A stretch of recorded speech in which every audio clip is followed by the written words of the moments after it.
mamahal at naging maligaya sa kanya. Wow, lalim. Actually, totoo nun. Go, Miss Sarah. Hindi talaga malaman kung kailan ka in love na totoo.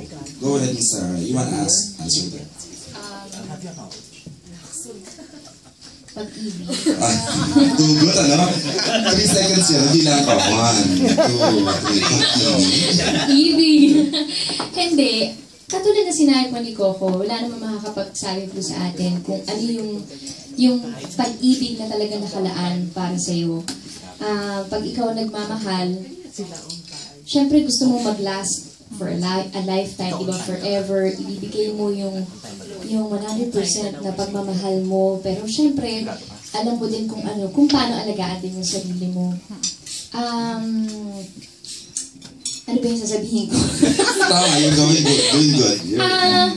Para sa akin, no, wala pa naman po ako sa posisyon kasi kung ano man yung mga pinagdadaanan ko ngayon, first time ko na-experience lahat sa buhay ko.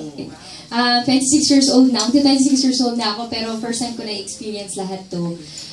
Basta ang importante lang siguro, you seek guidance kay Lord, di ba? Ipagdasal mo lang kung ano yung will niya talaga. Kasi kung tayo at tayo lang, go lang tayo ng go, di ba? Lalo na kung pag nagmahal tayo na talagang paglalaban mo. Pero pagka talagang si Lord na yung nagbigay ng kanyang, ano ba tawag? Senyales na anak, tuloy lang, anak, tama na. Go lang yan. Oo, maniwala tayo na talagang si Lord ay in charge din sa love life natin.